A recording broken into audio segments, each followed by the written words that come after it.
Welcome to Own It for Good. We're on day 11. So, congratulations for making it this far. We're going to shift gears just a little bit now that we sort of have set the stage for how we are marketed to and a lot of the mixed messages that we get around alcohol.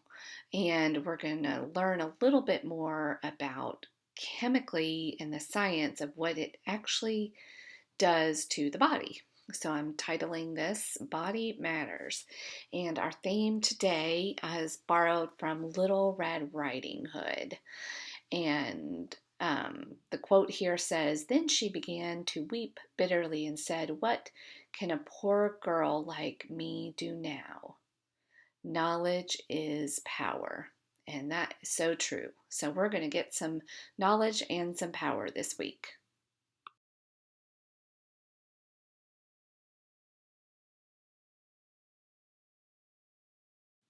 Okay, today we're going to start as we normally do with our definitions and make sure that we're all on the same page and start from a foundation of understanding and knowledge. So, alcohol, as defined, is a colorless, volatile, flammable liquid that is produced by the natural fermentation of sugars and is the intoxicating constituent of wine, beer, spirits, and other drinks.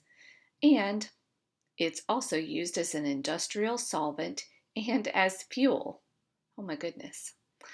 So, within that definition, we had a key word there, intoxicated. So, we're going to explore that as well.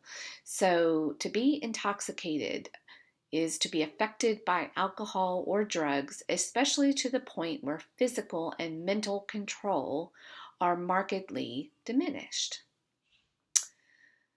Especially, we've heard the term drunk. Also, sometimes is used to describe emotionally excited, elated, or exhilarated states of being. So that's part of where we're going to get into some of the cognitive dissonance as we move forward.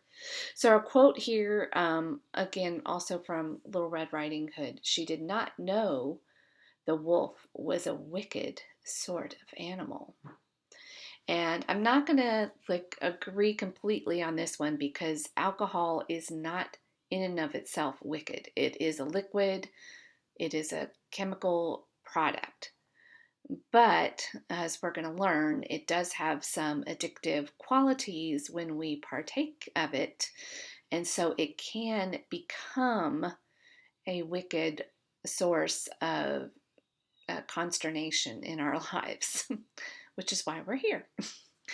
So, our great Center for Disease Control, the CDC, defines a moderate or safe drinking is up to 1 drink per day for women and 2 drinks for men. Okay, well, what is a drink? A standard drink is 14 grams or 0.6 ounce or 6 ounces of pure alcohol, 0.6. And we wouldn't drink pure alcohol. That's gross. But in general, when we talk about beer, that's 12 ounces, and that's a 5% alcohol content. 8 ounces of malt liquor, which is a 7-ounce alcohol content. Although a lot of these craft beers that are in the marketplace now have, it's not unusual for it to be a higher alcohol content, this 7 to 9, even 9%. I've seen my husband drink a few of those. 5 ounces of wine and 12% alcohol content in general, although they are not required to put the alcohol content on wine labels. You will find it on the beers you drink, but not on the wine. And I don't know about you all, but if you have poured, try measuring out what 5 ounces actually looks like. And I bet most of our glasses of wine are almost double that with how big they make the glasses now. And I know in most restaurants, you're ordering a minimum of 6 ounces, and often they now are adding 9-ounce options for ordering a glass of wine. So, yeah, I don't think I ever drank just 5 ounces of wine. When we talk about hard liquor, that is 1.5 ounces or a shot of 80 proof, which has a 40% alcohol content. Distilled spirits or liquor, gin, rum, vodka, whiskey. When we consume a toxic substance, we get intoxicated. Huh, who knew? And by the way, look at the word that is in the middle of intoxicated. Toxic. Yes, we are choosing to put a toxin into our body for the fun of it. Yeah, let's go further.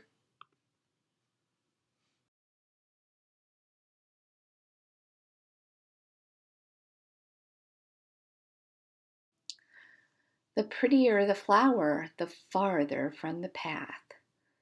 Ah, yes, the appeal of alcohol and why we are in its grips. So, why do humans celebrate with alcohol and also commiserate with their miseries with alcohol?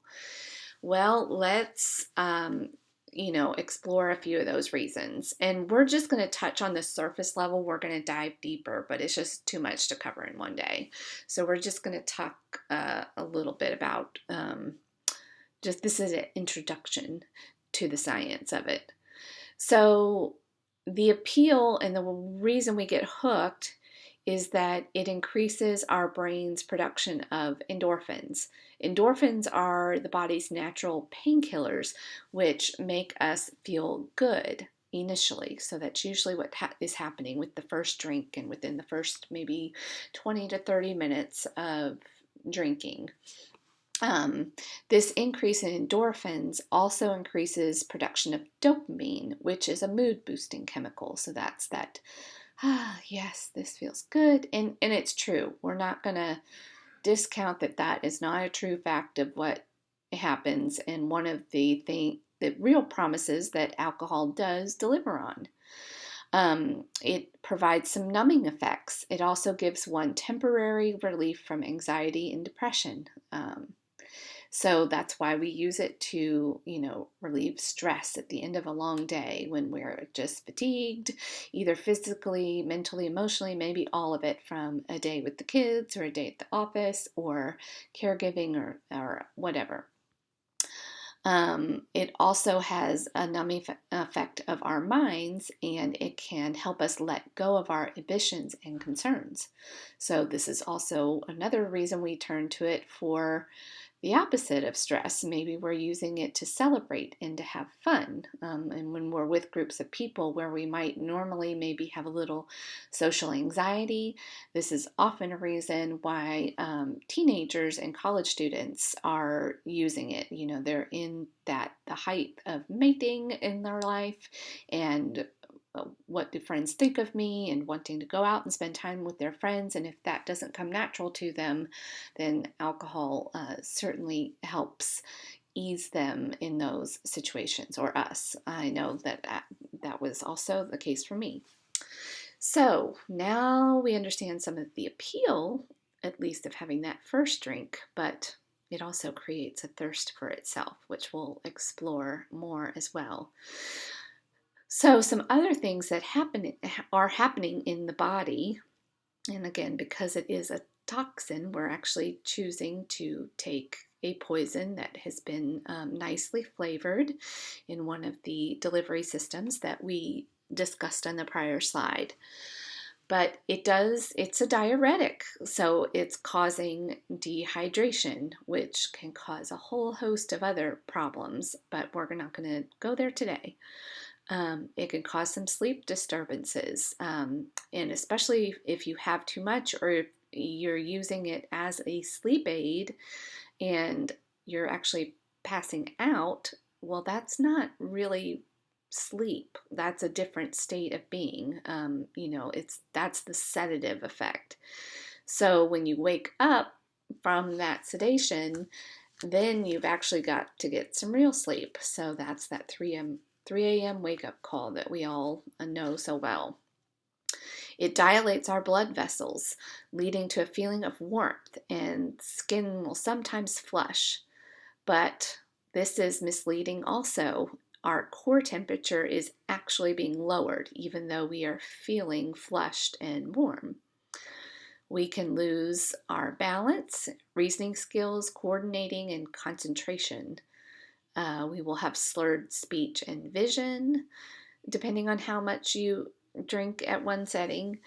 And because of some of these other things that can cause risky behavior, cognitive impairment increases one's chances of self-harm, harming others with poor decisions, arguments, etc. You can get weepy and emotional, all kinds of strange things happen. Nausea can happen. You can be completely sedated, that passed out that we just talked about. That also increases your risk of getting certain types of cancers, stroke, and liver disease, and other organs can be affected as well. The pancreas is one in particular. So I've linked an article here if you want to look up in a quote from the Science Translational Medicine. An interesting article found that people who drink heavily have higher spikes in endorphins compared to people who are not heavy drinkers. This means that alcohol promotes more drinking and other strange behavior when consumption is high. The concept of reinforcement is important in addiction medicine. High levels of a drug can cause severe damage to various organs of the body. Compulsive use often ramps up, and with it, more physical harm. So, this is where it can create a thirst for itself. And this is why even it's for most people, they're not stopping at just the 5 ounces. For women and for men, they're not stopping at the and again, I'm referencing wine because I was a wine drinker, but you're not stopping at the one drink. And if you go to the CDC, also, if you look up, is it safe to drink? They are very careful with saying, if you don't drink, don't start. Number one, they say that if you do drink, the studies show that as long as you stick to this 5 ounces at a time, no more than 5 ounces of wine a day, or the 1 drink per day for women and 2 drinks for men, then 8 out of 10 people of those people, or only 2 out of 10, I'm sorry, I'm not quoting right, 2 out of 10 of those people go on to develop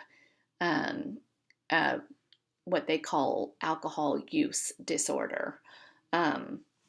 So definitely a risk even with the what they have defined as moderation, which again, I don't know about, well, we're all here because that definition of moderation is, yeah, that doesn't happen in real life. So I hope this makes you feel a little bit better about yourself, and that it's not your fault that you've gotten addicted. Your brain is doing what it's designed to do and reacting to a chemical that it's receiving for some very good reasons. But again, knowledge is power. So now it is your responsibility, and you do need to own it for your good, for the good of your family, for the good of the world. Okay, so we're going to go on to the next slide, which is just a few questions to ponder.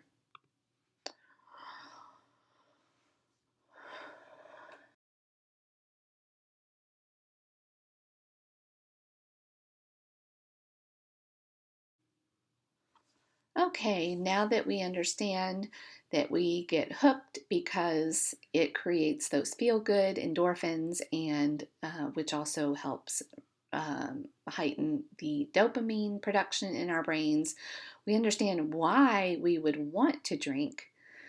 But then, with such severe physical consequences and just a short burst of reward, why do we keep drinking and why do we find ourselves trapped.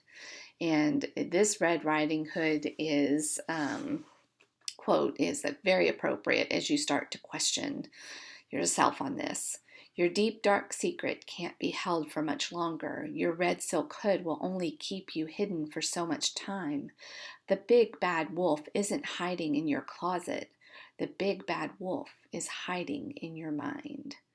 So we're drinking to solve a problem. We understand that if we're stressed, it's a solution.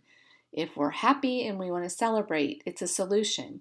If we have some shyness, awkwardness, social anxiety about, heading into a celebration or a dinner out with friends or whatever it is, it's a solution. So alcohol is a wonderful solution to not having to feel awkward in any situation, whether it's the awkwardness of dealing with the stress and handling it. It's a quick, effective fix. So we're going to ask just a few questions of ourselves today, and these are just, you can take these questions or leave them, or maybe it'll spur on another question as you're doing your either written journaling or your walking meditation and that type of journaling and processing. How does this knowledge that we've learned make you feel and think differently about drinking? Why? How can you use this knowledge to help yourself? What can you do with this? Because knowledge is no good without application. What are some of the physical effects that you've experienced, short-term and long-term? Okay, that's it. That's all I have for today. Again, we're going to do a little bit deeper dive into this because there is so much to learn and unpack. But this is just introduction today on some of the good aspects, if we want to label them that way, and why we drink, and then what the physical damage that it's actually doing in the body. See you tomorrow.